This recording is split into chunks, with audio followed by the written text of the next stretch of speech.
Welcome back from the break. Let's take a look at In Business with Lynn Komugisha.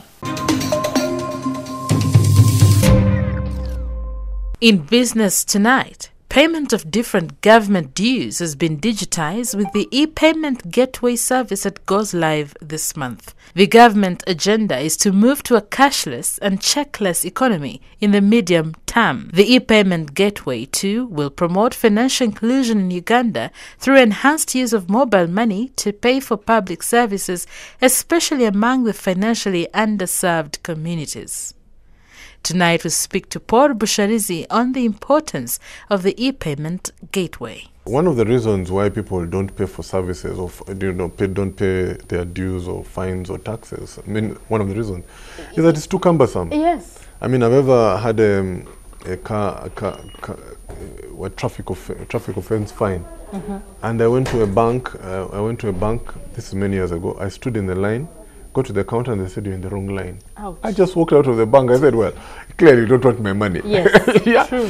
But imagine I'm fined by a policeman, let's say right on the spot. I can just pay even as a policeman is saying. I'm sure it will increase revenues. One of the biggest challenges of collecting revenues is how easy is it to collect. Some people actually want to pay, but they just can't be bothered with the whole hassle of going through lines and the bureaucracy that it entails. Apart from increasing revenue, what else are they trying to deal with? Well, and you know, maybe, as I said, let's give them the benefit of doubt, but I can imagine there are a lot of interest groups or interested parties that would be hard done by this kind of thing, because if I can't collect money over the counter, then you know, I'm going to fail to get money. Let's talk about bribery and stuff. Exactly. But you know, that's a constituency that, I mean, many years ago we used to have road licenses. So every year you'd have to go and renew your road licenses. It was a whole industry of people waiting at URA for people coming to renew. Says, I know how to do this, and you know, the man goes and does the thing for you, and you give him some money. That thing went away when government scrapped road licenses. That whole industry just disappeared. So you can imagine with this e-payment stuff, there's a whole group of people who will just be wiped off. How does, I don't know, it's supposed to start, it goes live this month. Is it going to be in every department or? Well, I imagine, I mean, they're already doing it with taxes, revenue. Oh, yes. So you can pay for your taxes online, you know, through your bank into URA. So that's a start. They've invested a lot of money in this national backbone that should help connect most of the countries into the portal. So I'm sure it's a work in progress. It's not going to be switched on for everyone from Kabong to Kisoro today, tomorrow. So, you know, let's start. It's a process. And then we continue. Yeah. But that's a good start. Absolutely. Absolutely.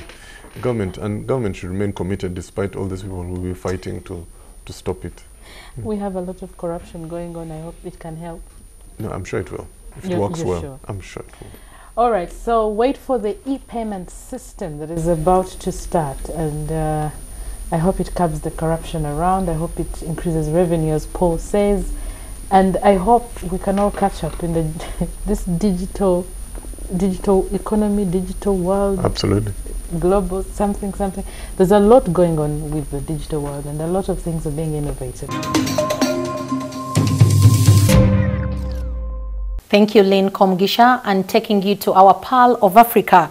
Termed as one of the 7 wonders of Uganda, the AMABEERE MWIRU caves are located in Fort Portal Town, Kabarole district in the western part of Uganda. AMABEERE MWIRU is a limestone site with amazing legendary story behind their existence. Ruth Nasije explores this.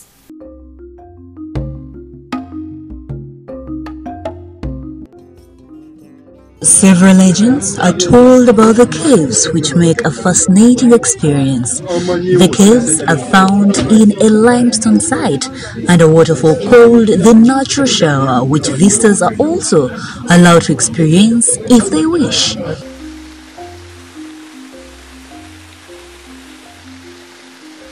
The myth surrounding the caves are that they were named after NYINA MWIRU, a daughter of Bukuku, one of the ancient rulers of the Batembuzi dynasty of the current Toro and Bunyoro kingdoms. She was a proud, attractive girl who refused to marry the man the father chose for her. As a result, she was punished by cutting off her breasts, which later assumed to have grown into these semi-crooks, which are dripping white liquid assumed to be milk.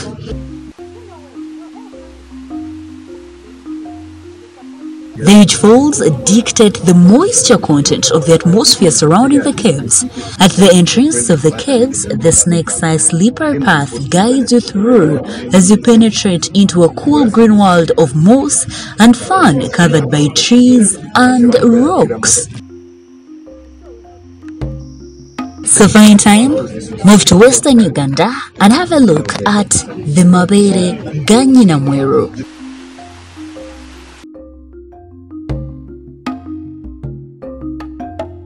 For more Pearl of Africa stories, you can visit our website www.newvision.co.ug, our Facebook, The New Vision, Twitter at New Vision Wire, and YouTube, New Vision TV. Don't forget to get a copy of the Sunday Vision. Moving on with our special report, it is not common to find borans reared at various branches across the country, but for more than 30 years later, Ruhombe Borana Pedigrees is ranked as the best boran breeder in the country. There are at least 200 well-maintained boran cattle and bulls reached here. Ruth Naseja has the story.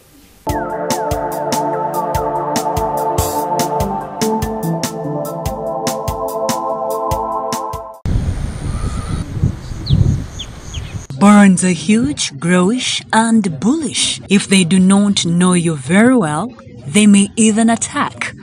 They carry the traits of their wild brother, the buffalo. But on one ranch in Kiruhura district, Western Uganda, these bullish creatures are more than cash cows.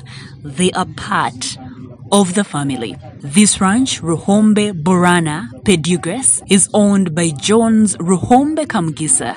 It is located in Buremba village, Kiruhura district, and it sits on 1 square mile of land. It all started off in 1987 between the couple, but today it is owned by every member of the Kamgisha family. One of the sons, a 33-year-old Collins Kayaga Ruhombe, a medical doctor, is an operations manager at the farm. Having grown up seeing his parents not only preserve their culture but use the same animals to provide school fees and teach them the importance, Kayaga has all the details of the farm on his fingertips. There are about 200 animals on the beef side, and then we have about 85 on the dairy side.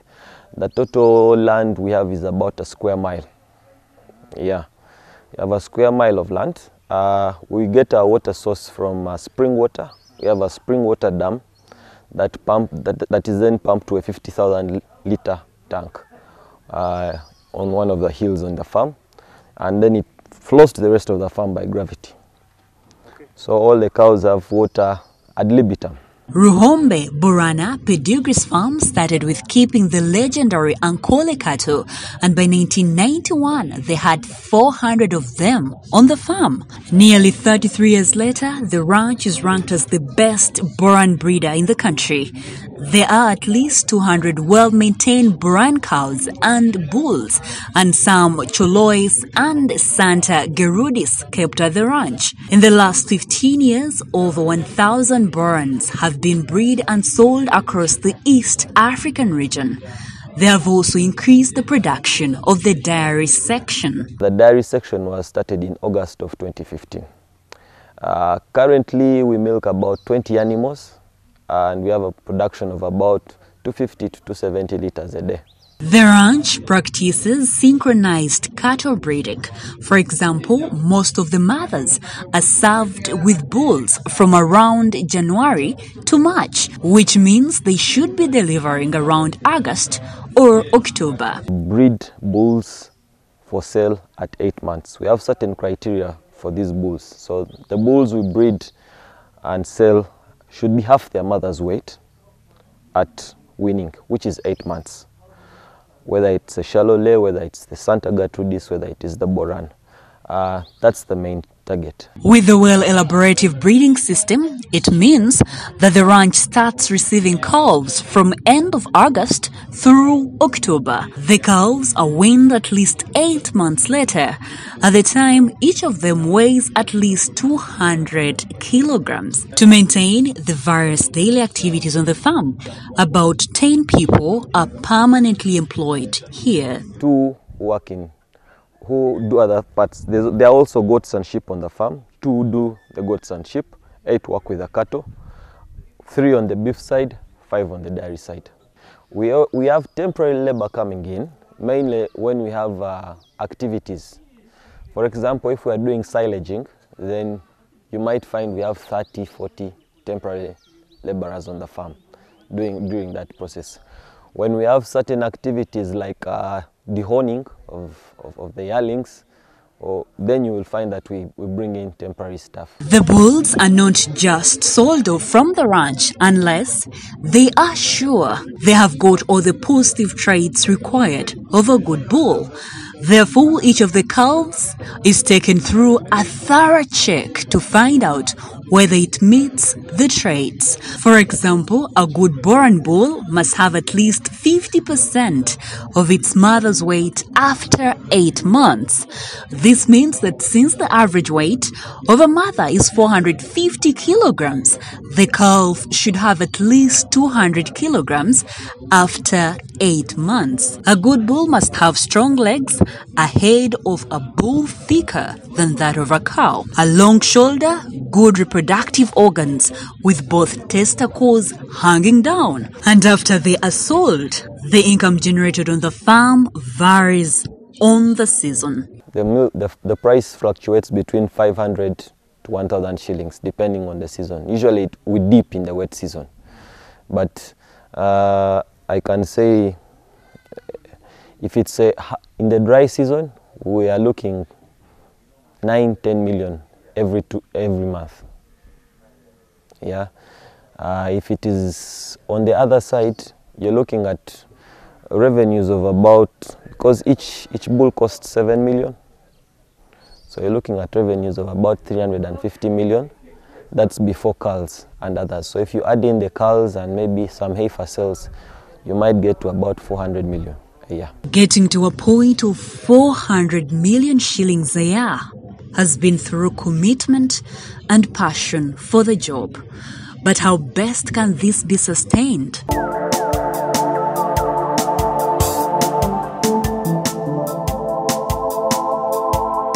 Thank you for being a part of the Bulletin, and for more stories you can visit our website www.newvision.co.ug and on Facebook the New Vision, Twitter at New Vision Wire, and YouTube New Vision TV. My name is Becky Cynthia Nachmara. I'll leave you with a fact file.